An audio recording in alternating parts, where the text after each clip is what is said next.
What's going on, everybody? This is Pseychie, and welcome back to yet another Dead Cells update. It's only been a month since Boss Rush came out, and now we have yet another round of crossover items. This update is known as the Everyone is Here Part 2 update, bringing in 6 new weapons and outfits from 6 other popular and spectacular indie titles. So without further ado, let's take a look. Now, all the unlock methods for these weapons are the exact same as last year's crossover update. All you have to do is to find a lore room that contains that weapon in the first biome, the prisoner's quarters. Of course, the order that they may appear in can be random, so you have to do multiple runs or just restart every time you encounter a crossover lore room. The unlock method for the outfits, on the other hand, are a bit more nuanced, but we'll get to that in the later sections. First off, Shovel Knight will be making his appearance in Dead Cells. The featured weapon is the King Scepter.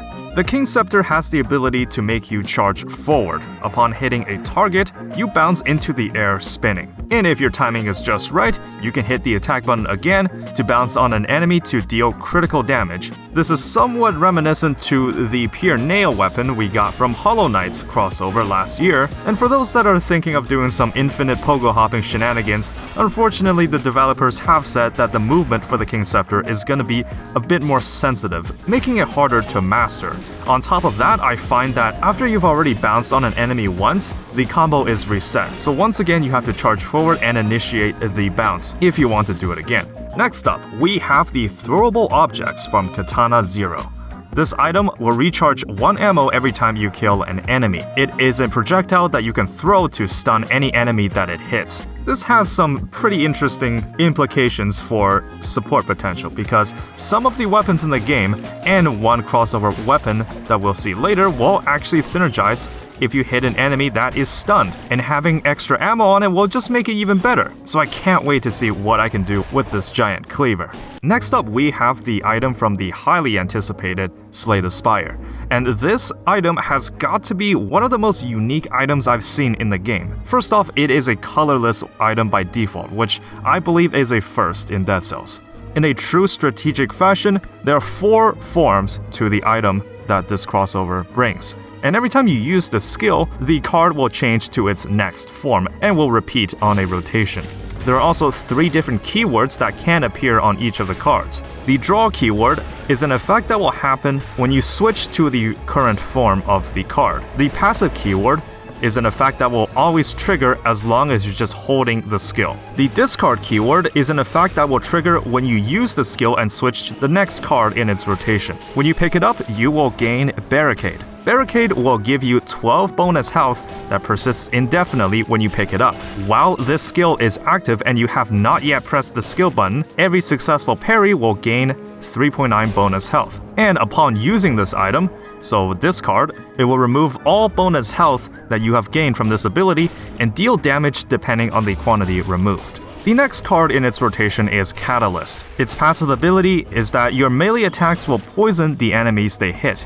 And when you use the skill, it will cause all enemies around you to lose their DOT stacks, and will deal the remaining damage of those effects. Next up, we have Electrodynamics. When you switch to this card, it will create a lightning orb that rotates around you, which deals damage on impact. While you are holding Electrodynamics, every time you use your other skill, it will create an additional orb, up to a maximum of 3. When you use the skill, it will destroy all of your active orbs, and thunder will strike a nearby enemy for each orb destroyed. And finally, the last card in its rotation is Foresight. While it's active, you avoid the first instance of damage dealt to you every 5 seconds. And when you use it, you become immune to all sources of damage for 2 seconds. This has got to be one of the most powerful effects in the game, as avoiding damage altogether is just insanely valuable in the later stages. But thankfully it is tied to a cooldown of 5 seconds, and you do have to rotate through 3 other cards to get to this ability.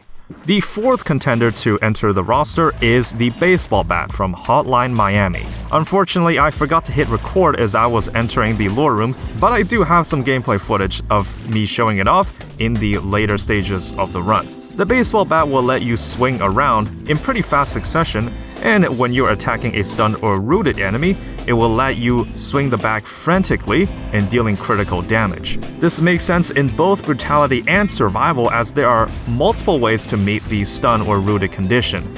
In brutality, you can actually just use grappling hook or the phaser, as it actually roots the enemy. Just from a first impression perspective, this item is very strong. Next up, we have the Star Fury from Terraria. Upon successful attacks, it will create a falling star that strikes another target if possible, dealing critical damage. So the gimmick is rather similar to the Queen's Rapier, as the real damage that it deals is delayed upon you actually hitting a target. I believe the falling stars do have tracking capabilities, so it can actually even target enemies that are not on the screen, which is pretty insane. And the attack animation, while simple, is very reminiscent to how the character attacks in Terraria. And last but not least, we have the Laser Glaive from Risk of Rain 2. This, I believe, is the Huntress skill ability, where it can bounce on nearby targets and deals more damage upon each time it bounces.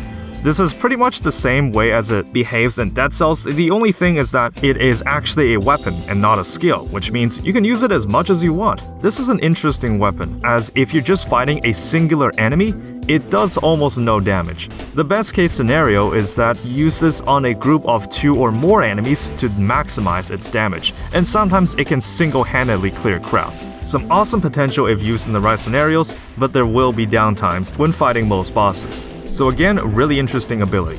So that goes for all of the weapons. There are also 6 different outfits for each of the games. Unfortunately, I have not yet unlocked all of them because there are some specific conditions to unlocking each one. Fortunately, in the beginning of the run, there is a book that will give you hints on how each of them can be unlocked. In my opinion, these skins are a true upgrade from what we had in the game previously, as some of them are really unique. For example, the Commando skin from Risk of Rain actually has a unique teleport animation, and the outfit from Hotline Miami will change its mask every time you enter a new floor. So that goes for all of the changes added to this crossover update. Hopefully you will be enjoying the game as much as I am, and if you are considering buying Dead Cells, this is probably one of the best times to do it. So that pretty much wraps everything up. Enjoy the update, guys, and I'll see you all next time.